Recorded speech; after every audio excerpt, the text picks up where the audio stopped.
Nada. Microsoft overhauls the OneDrive app for macOS and chaos ensues. And the Office team has announced their intent to ban VBA macros later this year, which undoubtedly will also cause chaos. In short, 2022, the year of the tiger? No.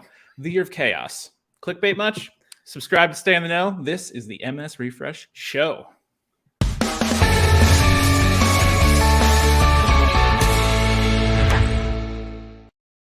Hi there, and welcome to the Matt and Sean 365 Refresh Show. This is episode 52 for the work week of February 14th, 2022.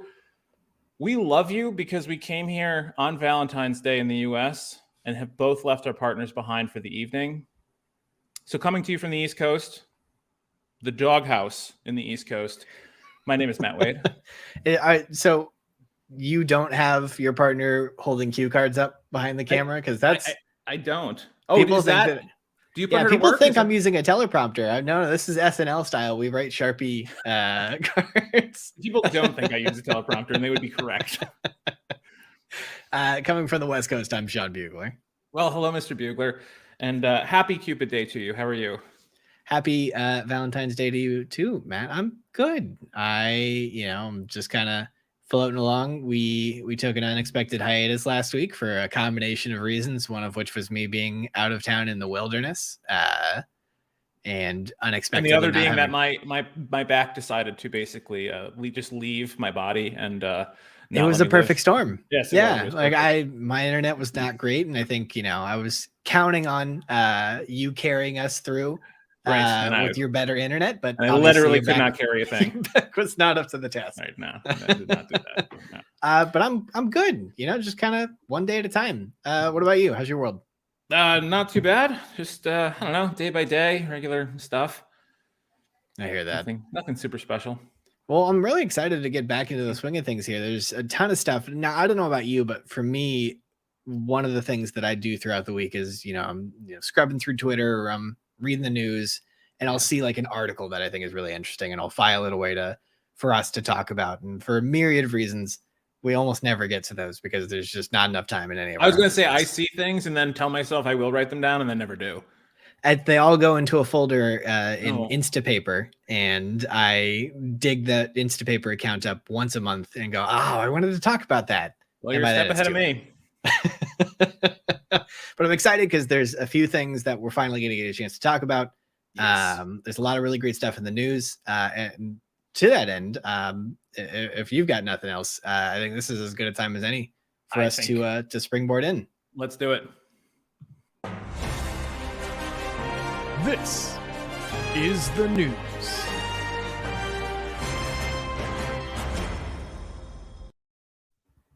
Well, no one loves the idea of the future more than me. Sometimes it does us good to focus on the here and now. Here's everything scheduled to arrive this month according to the Microsoft 365 roadmap, starting with Teams. Teams have over 30 items due to arrive this month alone. So out of respect for your time, I assume you've got better things to do, or for our European friends, shouldn't you be asleep? We've opted not to read all of them out here, but here are some that stood out to us. Starting with local time zone support for the people cards it's finally on the way. Finally robbing you of that plausible deniability that you didn't know what time it was when you sent that 3 a.m. Teams chat. Walkie-talkie on Teams phones is also en route. The channel SharePoint folder connection is finally here. Many months delayed, but welcome nonetheless. Teams is also picking up the option to pin chat messages. The co-organizer meeting role, hotly anticipated, finally here. Another item on the finally here list, the ability to mute notifications during a meeting. It's not like Teams doesn't know you're in a meeting, right? We talked about it last week, but it's true. Slack mode for chat display, or compact mode, I guess, if you want to call it that. Fluent Emoji, which nobody seems to like, is also on the way. Now, Matt wrote that one, and I fervently disagree. It's the 2D Fluent Emoji I'm unhappy with. Give me the 3D Fluent Emoji, or give me death. Delay delivery, or perhaps better described as scheduled send of chat messages, is set to arrive this month as well, and technically a Power Platform feature, but Power Automate actions, including create a Teams meeting, send a message to a channel, get an app message token, create a team, add users to a team, and one brand new trigger when a user leaves a team are all coming online. Lots of really high value automation potential there. And I think a lot of really cool things we might be able to do with that. And there's a bunch of admin and updates scheduled too, including the ability for admins to get a list of teams joined on a per user basis, an admin center central search box, notifications for custom app submissions, and the ability to export a list of teams as a CSV. Small feature, but one that goes a long way. Jumping over to Outlook, let's hop over and talk about what we're anticipating this month. Starting with the capacity to add multiple time zones on your calendar to see how your calendar aligns with the time zones other than your own. The ability to use custom colors for different calendars in Outlook for the web, and reactions for Outlook in iOS and Android that include thumbs up, heart, laugh, or shed a tear, or celebrate, I suppose. Viva Topics will pick up the ability to identify keywords in emails and supposedly identify people associated with those topics. The new Outlook for Mac is becoming the default user experience later this month. And for our government friends, Find Time, Microsoft's time voting scheduling tool, is coming to GCC Moderate. SharePoint and OneDrive are picking up a few new tips and tricks this month. Starting with SharePoint, and I love this one. I didn't know this was coming, but I'm glad it is. When in a library, a SharePoint library, you'll soon be able to click an icon next to the name of the library to jump to any other library in the SharePoint site you happen to be in. So you don't always have to navigate through site content, something most users don't know how to do, or why they would need to do it for that matter. Comments on audio and video files are coming, features aligned with the steady march towards the full modern SharePoint stream experience. Those with the Microsoft Lists app on iOS will nab the ability to comment on items finally. New data access governance insights will provide a better idea of sharing and permissions, presumably with the aim to help prevent oversharing. And Power Apps developers will finally be able to pick or to display images from Microsoft Lists. Very excited about that one. We've always been able to do that with items stored in a SharePoint list. It'll be really, really nice to pull those from Microsoft Lists. I'm sorry, SharePoint libraries. Falling apart at the seams here. Over on the OneDrive side of things, you can organize your add shortcut to OneDrive shortcuts in folders. This is really nice because, as you know, if you pin a OneDrive or a SharePoint folder to your OneDrive, those currently exist at the top level. It doesn't really give you a lot of room to organize. Now, if only we could rename them too. That would be nice. Sticking with Mac for just a minute more, the new Sync client update for macOS is official this month, but it's got some really weird caveats where the local and cloud downloaded icons are wrong or confusing in some instances. We'll talk about it. Leaping over to Project for a moment here. Project is surprisingly getting some love, it seems. Guest users can be assigned tasks and view the project, a huge step up in usability. Colored labels can be used to tag tasks, just like in Planner. Weirdly, one of the only situations where Project was behind Planner, apparently. And apparently there's a free trial for Pro plans coming, something I thought already existed, but was probably just a fever dream. And finally, while we always want to give equal love to the various disparate services of the M365 universe, not all apps release equally. Here are the services with items scheduled to release this month that didn't have enough on their own to merit their own section. Microsoft Search's hotly anticipated people-centric search is coming to the Office Hub and to SharePoint, where you can select an individual and see files and content specific to them. Delve who? Microsoft Forms is being called fully functional on mobile this month, according to Microsoft themselves, for those of you who create and review responses on the go. Excel's implementation of modern comments is getting an upgrade this month, including hyperlinks within comments and the capacity to add mention and assign tasks. Planner meekly shouts, "I'm here," as lists and project hog the spotlight. But nonetheless, updates continue. Planner notes will gain rich text formatting and allow image insertions. And finally, that new shiny version of Whiteboard is said to be arriving on Windows very, very soon. And as for us, Matt and I, well, we'll be here, good or bad. We're just here for the fireworks. That was the news.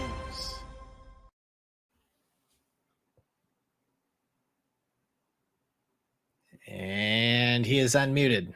Oh, no, I can't unmute you. You can't unmute me. That would be very much a breach of privacy. Very well done, Sean. Thank you for all of that info. There's just been so much drama lately, and you're right. The fireworks are, I don't know, I kind of love it actually. But like the whiteboard thing and pulling that back from Windows, and now you got some macOS, just juicy stuff. A lot of chaos. It's definitely made what, obviously both our jobs kind of revolve around the Microsoft 365 universe. It's made it both interesting from this commentary perspective. It's made it very frustrating from the administrative and execution standpoint. Like it's so strange to see and experience something frustrating and think to myself, oh, this is going to be great for the show. Right. And then think to myself at the same time, why does my job suck so much? I just have to keep reminding myself, job security, job security, job security, job security. Job security, 100%. That's, I mean, that's something all of us who happen to be admins or, whose jobs depend on the M365 ecosystem is the inconsistency, the confusion. All of this just means job security. What, replace you? Yeah, right. So yeah, the one that stood out to me is I realized that we are Apple ecosystem diehards, I guess. I was going to use a different word, but I realized I probably can't say it on YouTube. And this whole OneDrive sync client thing, now that that's fully rolled out and it's, what is it, ARM approved essentially, just to make sure that they can do the M1 stuff. Is that what it is? So my understanding of it is that with macOS 12.3 or 15.3, whatever version we're on. I have no idea. I'm pulling it up. 12.3. Yeah. With macOS 12.3, which is the version that is coming up, Apple was depreciating a series of kernel level drivers that allowed Microsoft to essentially install the OneDrive sync client deep into the computer. But with this update, they were going to have to use Apple's own APIs in order to make these files on demand features available. So they did. And a ton of stuff kind of just didn't map well, at least from the user experience perspective. Well, you kind of talked about this a little bit on Twitter. Why don't you get into kind of what your experience was as a result of this? Yeah. So I think the thing to point out here was the very beginning of the month. So Omar Shaheen is now the CVP, I think, of product for like SharePoint OneDrive, but he's been associated with OneDrive for a long time, and he's a big Mac fan. He's always, I've always seen him with his really MacBooks. Nice to have an advocate on the inside. I really, really do appreciate that, actually, because I think in many cases a lot of this stuff would just be left behind. But I think he's very similar to us, where we're just fully Mac ecosystem kind of people or Apple ecosystem people. So I saw this tweet it was the 1st of February. So we didn't have time to talk about it 2 weeks ago. We didn't have the show last week. So now's the time to chat a bit about it. And it's this update to the OneDrive sync client on Mac. So I did notice this in January that all of my files went missing. And it really came down to the fact that all of my pinned folders in my macOS Finder, which is the equivalent of Windows Explorer, just disappeared. And I basically had to go through the process of repinning things and getting OneDrive set up again to find out that there's actually been this post out there. So this brings us to a blog post that was put out by the team and then updated. I realize everybody's probably getting sick from all this scrolling here, but the important part was this update here on 2.1 saying, hey, we heard your feedback, because if you really want some juicy stuff, scroll all the way to the bottom of this. This article will be in the show notes after. Pour yourself a glass of wine. Oh, a bottle. Just drink out of the bottle and just read the comments. So the biggest issue is the files on demand representation.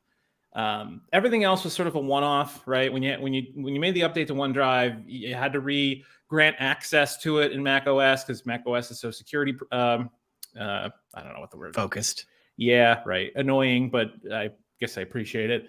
And putting your favorites back in or your pinned list back in. The thing that lives on is the files on demand aspect. So everything now, files on demand is included, which could be a pointer to a file or a folder, or it could actually have that content downloaded onto your device. One of the biggest issues in the UI here is that Apple shows you the icon on the right, the number 2 labeled one, whereas OneDrive shows you the icon on the left, and you'll see here they conflict. Yeah, for those of you who aren't Mac users, Apple, of course, has their own iCloud download service, and that's what that right icon is indicating, is that the file is in the cloud, it is not downloaded. Right. Whereas the icon on the left is OneDrive doing its thing, saying, this is how you get it. It is downloaded. So who are we supposed to trust, Apple or Redmond? Right. And in this case, you have to trust Redmond. The number 1 is the one that you have to look at, not the number 2. But it's just a sloppy execution. I understand it's limitations that they have. They had to, some services had deprecated. They needed to replace their underlying structure on this and do what they had to. But at the same time, I guess they didn't expect the backlash from the Mac user community on the Mac Office 365 user community out there, which has been interesting. Sean, you mentioned earlier that you had some personal experience with this in the day job.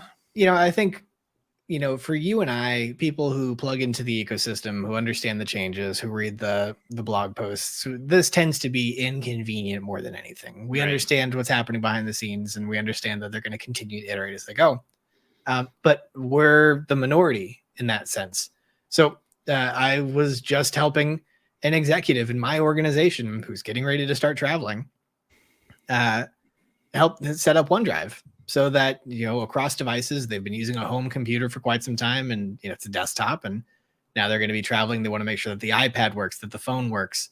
So we're setting up the sync client, and sure enough, that contrast between what Apple is telling this person who just understands what Mac is trying to tell them, because they've used iCloud for a period of time, sees that the file is not downloaded, and then they've got me telling them, no, it is. Look at the second icon right next to it that says it is downloaded.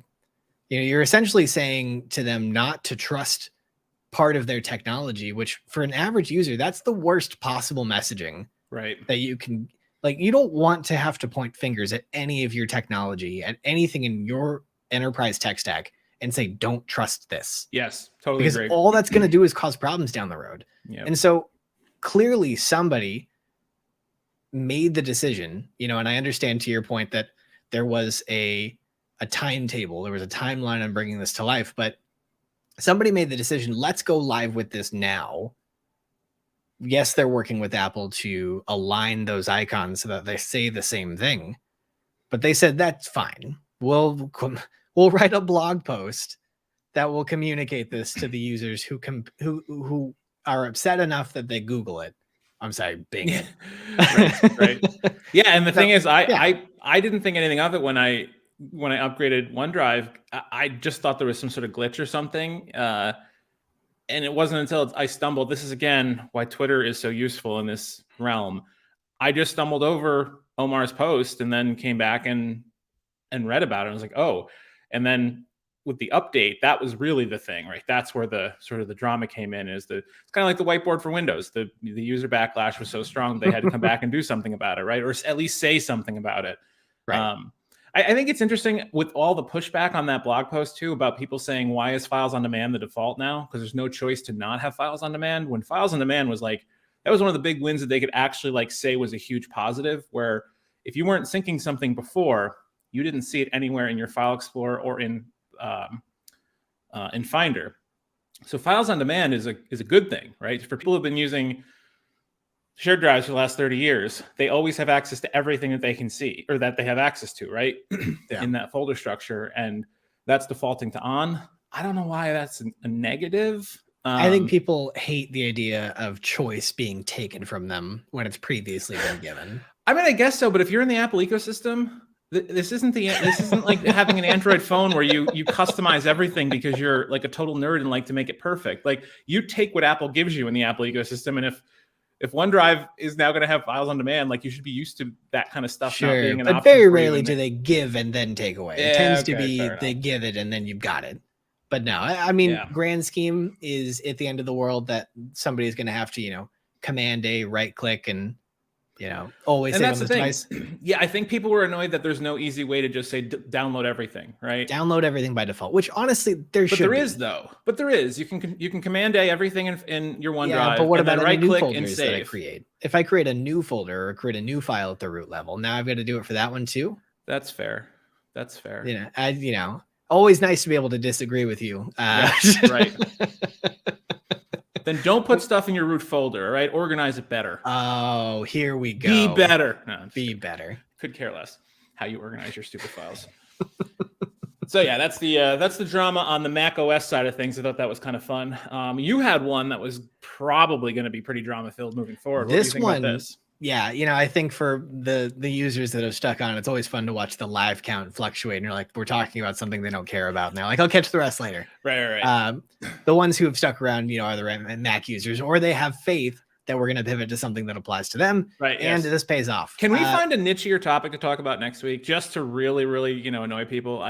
Give me a chance. I can dig into it before can we just talk about, I don't know, maybe, Microsoft Forms experience on Android? I like just really something super specific. I've got notes. So Microsoft posted a blog post. Kelly Eichmeyer posted on February 7th, making a really big announcement that kind of it broke into the mainstream in a way that most Microsoft news posted on the tech community doesn't. Yeah. Did it make it to The Verge and whatnot? Like it made it to The Verge. Did it really? Okay, that's great. Yeah, that's great. That's usually when you know that they've kind of transcended something. As The Verge is like enough people will care about this. And I love how her account has no profile photo, and I assume that's just like to protect the innocent and the anonymous.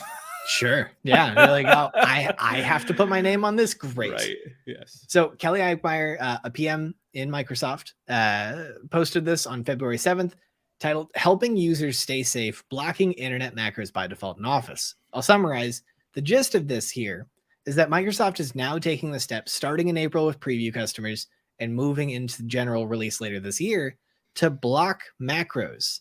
Now, for those of you who use macros in Excel as an example here, you already know when you download a file from an external location, whether it's a network drive or OneDrive or Google or whatever, that there's a little banner that shows up at the top that tells you, hey, for security reasons, we've disabled macros by default. And then there's a little button right next to it that says enable. So you can just see it, acknowledge that this is irritating, click a button, and macros have been enabled. What they're saying here is that they're now taking that a step further. Files that are downloaded from the internet, from not your computer, from not a trusted location. And if there's anything any of us know, even in the enterprise, is that there are no trusted locations that are not just your computer. Right. Even your computer shouldn't be a trusted location. It's true. Half of the people I work with. And so what they're going to do here is they're actually going to replace that button, that enable button, with a red banner that says Microsoft has blocked macros from running because of the source of this file is untrusted, and a button that indicates the ability to learn more. No enable button. So they're increasing the friction, ostensibly blocking macros for the average end user. Now, for those of you who read the article, and we'll drop this into the show notes, they do go on to say that you can go into Office settings and you can technically disable this feature. Same as you can today with that little banner that says enable. But the reality is that level of friction is enough to, again, ostensibly block it for the average end user. So for somebody in finance sees this big red banner that says, hey, this is blocked, they're not going to Google it. They're going to go to IT. And if IT doesn't know about this, well, one, we've got a bigger problem. And two, this ultimately means that macros are becoming kind of just an unfeasible way to continue to do business. So that's going to be a problem. So is this Satya's Adobe Flash on the iPhone moment? Ooh, maybe. I think the only difference is that Microsoft themselves is disabling their own feature as opposed to a platform saying that external thing no. That's fair.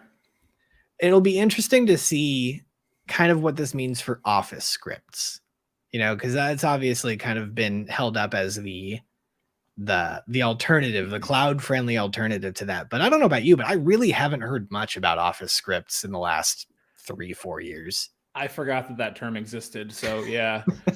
So let me toss you a bit of a philosophical question. Sure. I can't stand macros. They live in the same world as access databases, which are basically macros on steroids anyway, in most cases. And the problem is that somebody goes off and builds something and they're the only one that has the skill set.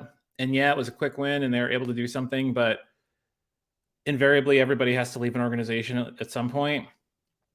And you get stuck with these tools that people don't know how to upkeep in the day that it breaks, or they've upgraded the version of Office or something and it doesn't work any longer. It's just all hell broke loose. I've been pushing people super hard on Power Apps and Dataverse, or Power Apps, even Microsoft List, frankly, needs to be the new Access. And all those macros, those can be done with most of the time, probably with the Power Automate desktop, being able to record your motions and all that stuff. Is this just the beginning of the end, you think, for macros? Is that too big of a statement? I don't have the experience with macros to know how necessary they are, other than people have been using them for years and they don't like change. I'll say this, that I'm going to throw this out to our audience. For those of you who, doesn't have to be you, who work in an organization where you heavily rely, or they heavily rely on macros, sound off in the comments, because I'm willing to bet this is going to be a really big problem. Yeah. I think that it's not about the volume of people that are using it, but it is about the scale at which it is being used. When it's being used, yeah. I know that, but I'd almost see it as like a. I mean, granted, the communication on this is really poor if that's what if they're planning on it being a major transition to something else, right? But call it a 2000 bug thing that you have to prep for, right? Or this is just going to be deprecated, or InfoPath deprecation, or SharePoint Designer deprecation, right? Or support ending. You got to do something else eventually, and I feel like this is similar. I don't see. Yeah, I mean, this is a Band-Aid for sure. This is a Band-Aid to be ripped off. Yeah. Oh, totally. Yeah. But I don't know what the replacement is for this. You're talking about changing the way a business functions at its core. Yeah. Because, you're saying, or we are saying just through this article here, that Excel is no longer the tool, period. Or Word is no longer the tool, period, when you disable macros. Or those features in those tools are no longer the tool. It's not like you're taking away all of Excel's functionality. I haven't used a macro in Excel in 10 years, right? But the ones that are out there, they're so robust. Those are mini computer programs. But that's the problem, is that it's on a platform that, okay, sure, it's Turing complete, but was it intended to be? Probably not.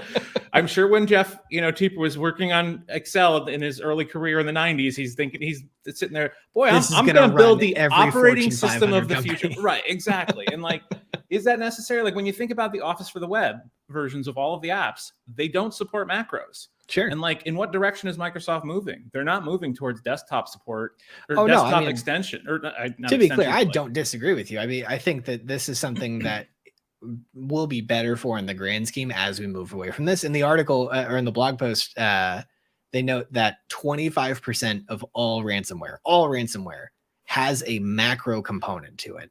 That all the way back to the 90s, that was the gateway for viruses was macros. Yeah. So, I mean, macros have always been a substantial problem, but they've also been, I don't think this is hyperbole to say, at the underpinning of most of our economic engine has been on the back of some Excel spreadsheet in a back room where you push a button and it does that. I did a job for a clothing company, a multinational clothing company a couple years ago, where every person in their sales team, the first thing they did was they opened up a file called The Cube and they pushed a button in an Excel spreadsheet, and they went and grabbed a cup of coffee because for 30 minutes it was going to download files and using a macro mold that data so that they could do stuff with it. Sure. But I mean, theoretically, I can guarantee you that's not gone. Theoretically, there's other apps out, like Power BI can do part of that. Power Apps can do part of that. SharePoint can bring those together. I'm just looking at the roadmap now. There's 6 items for access on the roadmap out through December 2022. So like, new items for access. But I would have expected there to be at least some, but 6 to me seems like a very low number. One of those is actually a Dataverse connector, believe it or not. But you might as well have that if you're going to charge people to use Dataverse. That's another entry point into it, right? To get them addicted. But there's not, really a whole lot going on here for access. So if they're not putting any love into access, and I realize I'm kind of equating macros with access, but they typically go hand in hand. Like, what is access but a GUI with a database behind it? And what is Power Apps? A GUI with a database behind it, right? Like, I don't know. I'm not saying that they are one-to-one and that you can replace all access databases or, Excel macros with workflows or Power Apps. You absolutely can't do that. I'm not saying you can, but for a great percentage of these things, like you could, or go out and buy the product that actually does the job, right? Like, or self-develop it, or I don't know, on something a little bit more modern than some of these things. And I feel like I've been having this conversation a lot at work lately where people are trying to bring over their access databases. And I'm like, I don't know anybody in IT that has any experience with this access stuff. It's always the engineers that do the work. And it's like, we are not the experts on this. But anyway. I used to teach a 4-day access boot camp. I still have some knowledge. See, we had, in high school, I took my first college credit course, and it was a Microsoft Office intro course. Just, I don't know, hilarious and ironic that that's what I ended up being in. So we did Word, Excel, PowerPoint, and Access. And that was where I learned how to do access. And like, it's a good skill to have, but at the same time, it's like so complex. So I'm going to pull up a thing here. I've got a couple other items I want to tackle here really quickly. Oh, yeah, sure. The last thing I want to throw up here is that Adam asked the question, how will Excel files living in SharePoint Online work with this blocking macros? Won't those be labeled as internet files? The answer is yes.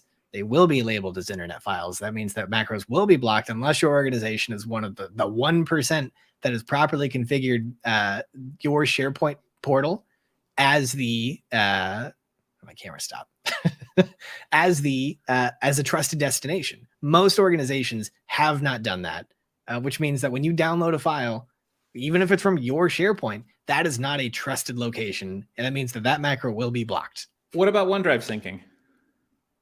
I would say probably. Do you think it would still be blocked with that?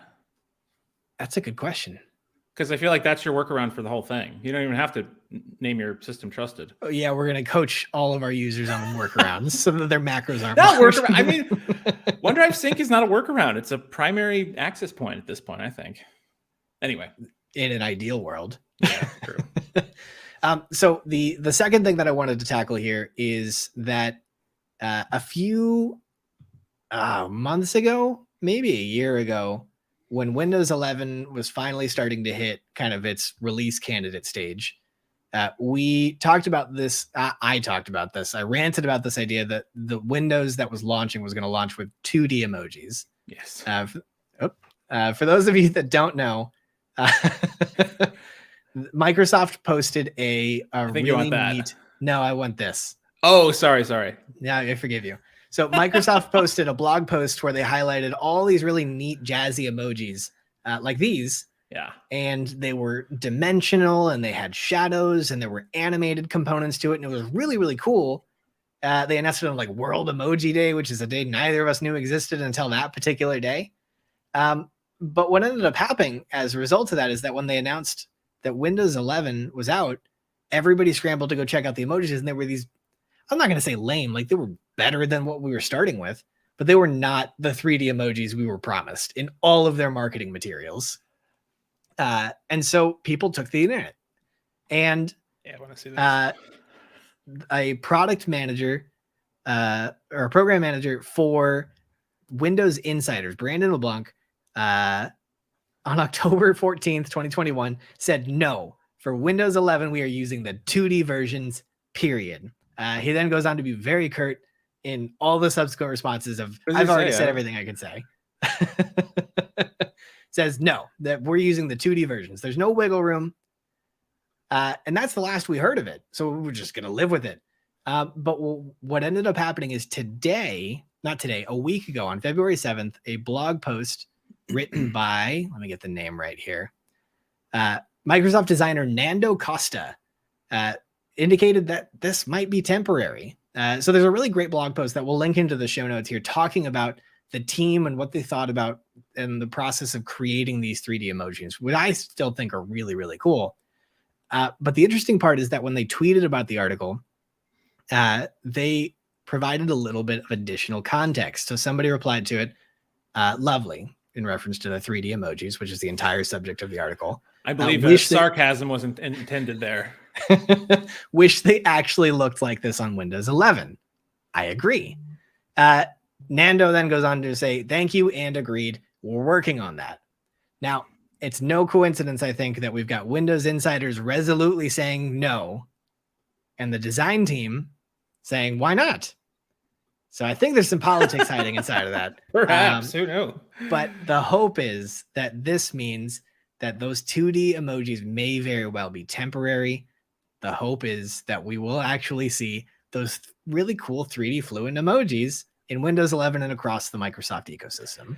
So you and I were chatting shortly before we went on the air, and I thought you were talking about something different.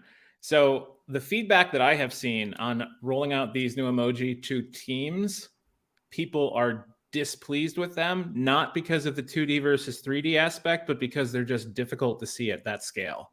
They do not scale down to that size very well. And like the change to the new emoji in Teams has almost universally been seen as a negative. They should make those emojis bigger because those emojis are an important part of communication. There it is, right there. Screw the macros, get the emoji right. Very, very important stuff. But yeah, that's what I've got here. There's a lot of interesting stuff happening. But at the end of it, I like when we have a good opportunity to rant. This is a good ranting episode. And sometimes you just gotta I know it's a Monday, but like it, already it's Thursday, sometimes at work, and it's nice to just kind of get this out and be like, oh, geez, I'm not the only one that thinks this is insane. I agree. And so sound off in the comments for all of you who agree that 3D emoji is the real issue of this year. I'm really looking forward to the comment section. Yeah, right. Yeah. All right, let's take a couple questions. So this one, Adam had a good question here. When is Planner ever getting task dependency? So I did look at the roadmap just now to see. Actually, Access has more deliverables than Planner currently. Believe it or not, there are only 2 deliverables for Planner for the rest of the year at this point, which is the rich text and images that Sean mentioned earlier, and then recurring tasks is supposed to come out in March. I think that's been delayed a bunch of times. I'm pretty sure we've talked about that a few times in the update. I will say I would probably bet my next paycheck on this that that task dependency will never happen in Planner, because that is the bread and butter of Microsoft Project, and that is why Project is a premium product for that reason. Now, maybe you might get dependency in that, like, it will reference one to another, but you will never get if this moves out a week, everything else in the, what do they call that? I used to be a project manager. The Gantt chart. Well, yes, but the waterfall? No, just like the critical timeline or whatever it is, the thing that actually holds up the whole project. But being able to, like, when you make an update and say this goes out a week, everything below that goes out a week. That's called Tuesday. Yeah, right. Anyway, I don't see that ever happening, because that's the entire reason Microsoft Project exists. I also see us never getting Gantt view in Planner, because those are really the 2 things that kind of bring it in. Terry says critical path. Is that? That's it. Thank you very much. Critical path. 100 points for Terry. Thank you, Terry. Correct. Yes. So let me build on that question because I think that it's an interesting one. I saw this on Twitter with lists picking up the Kanban board view. Yep. What's the point of Planner? So Planner, you don't have to build, right? And lists is going to be, I don't want to say glitchy, but like if you don't format that correctly, it may not look and feel the way that you want it to. It's kind of annoying that they gave us that when they could have just given us some fields, custom field opportunities in Planner, because you can't customize Planner. The best you can do is like make your own tags or whatever. It's useful, definitely. I would not say take it back or anything like that, but it's just one of those things where you can make a spreadsheet and track items on it, or you can make a spreadsheet with a pivot table. And like, there's a difference in skill set there, Sure. right? And being able to make and like produce and maintain a Microsoft list that uses a view format, like the board option, takes some skill set. It's not a ton. It's not probably comparable to building a pivot table, maybe, but it's there. Anyone the can vast build a majority pivot won't. table, whether they know it or not. I haven't used one Anyone in can so build a long. pivot table. And go look at that 1,000,000+ view video that Sean has that tells you how to That's do it. right. Go to my website and I've got the videos there. Yeah, you know, I saw something really funny on Twitter where I see all funny things. And somebody said that task management tools to Microsoft is messaging apps to Google. Oh my God, that is so good. It was the funniest thing in the world. Although, It yeah, is except for the so difference is true. Microsoft still has all their task management apps, And Google that's has the key killed all of differentiator. theirs. Is at least Google knows when to kill something. Yeah, but yeah, that's true. And then the Microsoft team went out and bought another task management app, right? Like, yeah, that's a really good one. I like that. Here's a question for you, Matt. How did you get your MVP award? This is a question from Vesa, who jumped in well before. I mention this every time, but I'll mention it here now. We schedule these live shows at least a week, or at least a few days to a week out. You can go in to a scheduled video days before and ask your question, even if you can't catch us live. So Vesa did just that. Matt, how did you get your MVP award? I know this is not for me. It's like a combination of community support things. If you're putting out content and providing resources and guidance and help and stuff like that, that has high visibility for the community, people can nominate you for the award. So for me, it was definitely blogs, speaking at conferences, and then being involved in helping out with like picking people for conferences, being a like topic chair, things like that. After I became an MVP, I will say once you're in, I don't want to say once you're in, you're golden, because that is absolutely not true. Sure. But the threshold to keep your MVP versus get a new MVP, there are many MVPs out there that, hot take, do not deserve to continue to be MVPs based on what they provide the community versus some other people who are not MVPs that haven't gotten over that hump yet. So yeah, I think I've been I've been an MVP since 2018. And then each year I have to re-up and point out the things that I've helped with. So, after my first year, I put out a couple ebooks.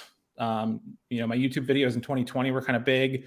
And if you can, show off the numbers, that's really what helps. And so 2021, I'm probably going to lean against my books because that was my labor of love during that year. Did you write a book? 2 of them. Well, 80% of one, 20% of the other. But yeah, so that's one book, I guess. Yeah. No, it's a good question. And just in case anybody doesn't know, MVP stands for Most Valued Professional or Most Valuable Professional. Or something like that. I think so. It's a Microsoft program that Microsoft runs to encourage people to you get these beautiful most valuable professional. Yeah. Yeah. That encourages people to, be a part of the Microsoft community. And being a part of the program begets a lot of really great opportunities, which to Matt's point helps beget the furtherance of renewing and all that fun stuff. That's true. This is also where I add that government employees cannot become MVPs, which is stupid. Agreed. And then there was a second question Vesa asked, which is, have we gotten our Microsoft Office specialist certification? I actually, that's the only certification I have is the one that nobody talks about anymore. Yeah. I did not know. It was for SharePoint 2013. I think I took it back in 2015 or 16, something like that. Nice. No, I am not certified. I've never gotten any other certifications, though. It's never been necessary. Nobody's ever asked me to, and it's never been a deal breaker for a job opportunity or anything like that. I never hear about MOS certification anymore. Well, just certification in general. I have no other certs. Oh, yeah. No, I'm just saying like MOS specifically, because that was the specific question there. But yeah, no, certifications they're good, but they're good. Yeah, but like I wouldn't say that that's the make or break. Like if you're already in the space, if you've already got a career in the area, or you already know what you're doing, that's not necessarily going to be what puts you over the hump, I don't think. Yeah, agreed. Right on. Yeah, I think that's probably good. Yeah. Let's see. So next week we'll talk about what was due last month, to see if the things came, if all the everything that was due in January actually showed up in January. Right, We give them at least an extra week or two of buffer space to push it over the line. Yes, because if they're going to make changes, they would have done so by now if they haven't actually rolled the thing out. But Yeah. All right. Well, I think that about does it. Thanks so much for watching. As always, a like and a subscribe is much appreciated. Leave a comment below to continue the discussion. And Please, there's going to be some good stuff here. I mean, Matt Wade basically said macros suck. So, there should be lots of hate mail coming in on this video. And Sean, thanks so much for joining me this week. And I can't wait to hang out with you and everyone else, again next week.